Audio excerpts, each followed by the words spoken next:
கர்த்தருடைய கிருபை எப்பவுமே பாவத்தை பார்க்கலும் அதிகம். அதனால வேதம் சொல்லுது, பாவம் பெருகிற இடத்தில் கிருபை அதிகமாக பெருகிற்று. கோராக காட்டிலும் கோராருடைய பிள்ளைகள் கர்த்தருடைய சமூகத்திலே இருந்தாங்க. அப்பம் சுடுகிறதையும் அந்த அப்பத்தை எடுத்து வைக்கிறதையும் அதிலேயே அந்த அளவுக்கு கர்த்தர் வச்சார். கர்த்தருடைய கிருபை.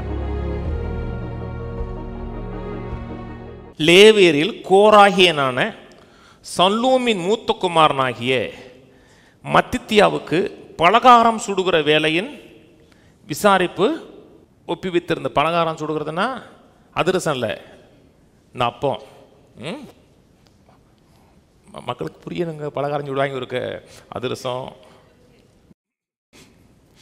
லேவியரில் கோராகியனான சல்லூமின் மூத்த குமாரனாகிய மத்தித்தியாவுக்கு பலகாரம் சுடுகிற வேலையில் விசாரிப்பு ஒப்புவித்திருந்தது.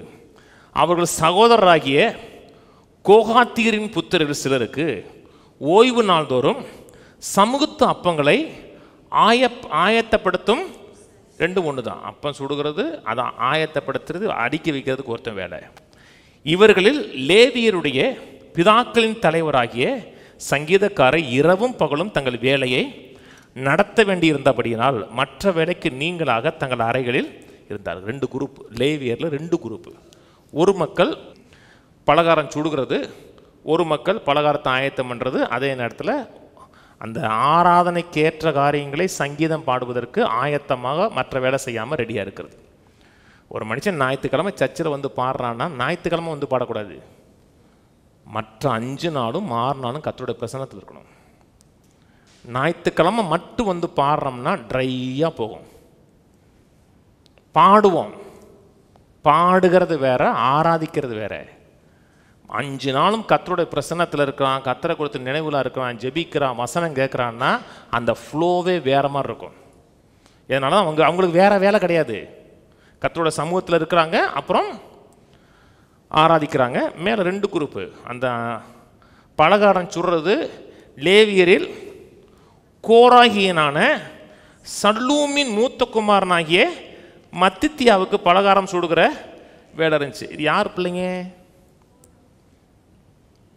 அப்பம் சுடுகிறது யாருடைய வேலைன்னா கோராயினுடைய பிள்ளையே.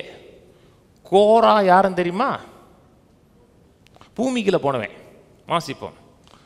என்னாகும் 16 1ஆம் வசனம். லேவிக்கு பிறந்த கோகாத்தின் குமாரனாகிய இத்சேயரின் மகன் கோராக என்பவன் ரூபன் வம்சத்தில் உள்ள எலியாபின் குமாரனாகிய தாத்தானையும் அபிராமையும் பேலேத்தின் குமாரனாகிய ஓனையும் கூட்டிக் கொண்டு இஸ்ரவேல் புத்திரர்கள் சபைக்கு தலைவர்களும் சங்கத்துக்கு அழைக்கப்பட்டவர்களும் பிரபலமானவர்களாகிய 250 பேரோடு கூட மோசைக்கு முன்பாக எழும்பி மோசைக்கும் ஆரோனுக்கு விரோதமாய் கூட்டம் கூடி அவர்களை நோக்கி, நீங்கள் மிஞ்சி போகிறீர்கள், சபையர் எல்லோரும் பரிசுத்தமானவர்கள், கர்த்தர் நடுவில் இருக்கிறாரே, இப்படி இருக்க கர்த்தருடைய சபைக்கு மேலாக உங்களை ஏன் உயர்த்துகிறீர்கள்? மோசைக்கு விரோதமாக தேவன் ஏற்படுத்தின அந்த அதிகாரத்துக்கு விரோதமாக ஒரு குரூப் வந்து எழும்பி நிற்கிறாங்க.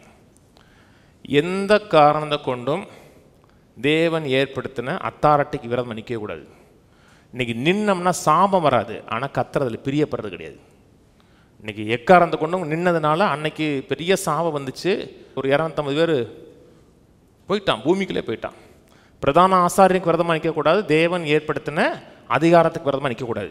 நின்னம்னா சாபம் வந்துடுமா? சாபம் வராது, கர்த்தருடைய பிரியம் இருக்காது, பிசாசுக்கு டோர் ஓப்பன் ஆகும்.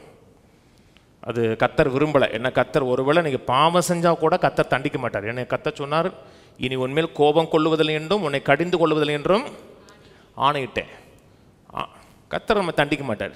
ஆனால் கர்த்தர் விரும்புகிறது என்றால் எதிர்த்து நிற்கக்கூடாது. வாசிப்போம். ஒரு குரூப் மக்கள் அப்படியே இறந்த மாதிரி செத்துறாங்க. பின்னாடி அவங்க எப்படி செத்தாங்கன்னு இருக்கு. ஒரு குரூப்பை போயிட்டான்.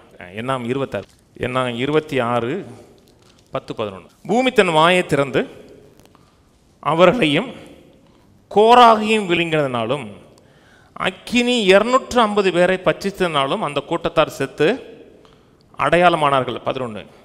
கோராகின் குமாரரோ சாகலை. கோராகியும் கோராகோடு சேர்ந்த ஒரு பிரபலமான ஒரு 250 பேர் செத்துட்டாங்க. எங்கே செத்தாங்கன்னு போட்டிருக்குன்னா 16ஆம் அதிகாரத்தில் 28லேருந்து 32 வரை இருக்குது, 16லேருந்து. ஆனால் இங்கே சொல்லுறது கோராகியும் பிள்ளைகள் சாகலை. அந்த கோராயினுடைய பிள்ளைகள் தான் பின்னாடி அப்பம் சுடுறாங்க. பாவத்தை பார்க்கலும் சந்ததி காமிக்கிற இரக்கம் பெருசு. அதாவது தேவன் ரெஸ்டோர் பண்ணுறாரு பார்த்தீங்களா? தேவன் ரெஸ்டோர் பண்ணும் பொழுது பாவத்தினால் வந்த விளைவை பார்க்கலும் ரெஸ்டோரேஷனில் வரக்கூடிய விளைவு அதிகமாக இருக்கும். அதாவது தேவன் மீட்டு ரசிக்கிறார் இல்லையா? இவங்களுக்கு ஒரு ரெஸ்டோரேஷன் கொடுக்குறாரு. எங்கே கொடுக்குறாருன்னா கர்த்தருடைய சமூகத்திலேயே இருக்கக்கூடிய ரெஸ்டோரேஷன் கொடுக்குறாரு. கர்த்தருடைய சமூகத்தில் க்ளோஸாக இருக்கக்கூடிய ஒரு மீட்பின் நன்மையை கொடுக்குறாரு. ஆதாம் பாவம் செஞ்சான். ஆதாம் விழுந்து போவதற்கான வாய்ப்புகள் இருந்துச்சு. கர்த்தர் மனுக்குலத்தை ரெஸ்டோர் பண்ணார், மீட்டு ரசித்தார். இன்னைக்கு நம்ம விழுந்து போக முடியாத ஒரு நிலைக்கு வச்சிருக்கிறார். கோராரின் புத்திரருக்கு ஒரு கர்த்தர் ஒரு மீட்பை ஏற்படுத்தி கொடுத்தார். அவங்க தான் அப்போ சொல்கிறாங்க, ஆதாமு கர்த்தர் தோட்டத்தை கொடுத்தாரு. இன்னைக்கு கர்த்தர் பிதாவின் வலது பாரசத்தில் உட்காரக்கூடிய ஒரு புதிய நிலையை கொடுத்துருக்கிறார். கவனிக்கிறீங்களா? எல்கானா இருக்கார் தெரியுமா? அதாவது சாமுவேலுடைய அப்பா எல்கானாவே கோராருடைய புத்திரர் தான். கோராகினுடைய புத்திரரில் வந்தவன் தான் இஸ்ரவேல் மக்களுடைய முதல் நியாயாதிபதி, தீர்க்கதரிசி. கர்த்தருடைய கிருபை எப்பவுமே பாவத்தை பார்க்கலும் அதிகம். அதனால தான் வேதம் சொல்லுது, பாவம் பெருகிற இடத்தில் கிருபை அதிகமாக பெருகிற்று. நம்மை மீட்பதற்காக தன் குமாரனை அனுப்பினார். குமாரனை நாம் புசிப்பதற்கு கூடிய அப்பமாக கொடுத்தார். அவர் மேலே அக்கினி விழுந்தது. அக்கினி விழுந்து முழு உலகத்துக்கும் அவர் சுகம் தரக்கூடிய அப்பமாக மாறி இருக்கிறார். அவரிடத்தில் விசுவாசமாக இருக்கிறவன் பசியாக இருக்க மாட்டான். அவரிடத்தில் வருகிறவன் தாகமாக இருக்க மாட்டான்.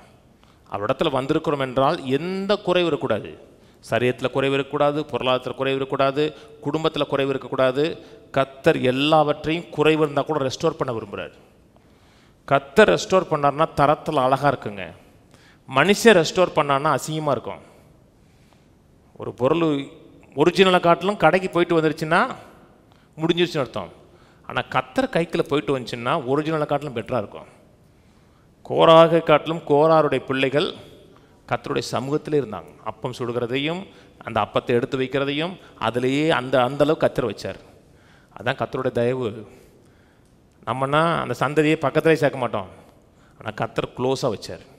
அதுதான் கர்த்தருடைய கிருபை. அவரிடத்தில் எவன் விசுவாசமாக இருக்கிறானோ அவன் பசியாக இருக்க மாட்டான். அவரிடத்தில் வருகிறவன் தாகமாக இருக்க மாட்டான்.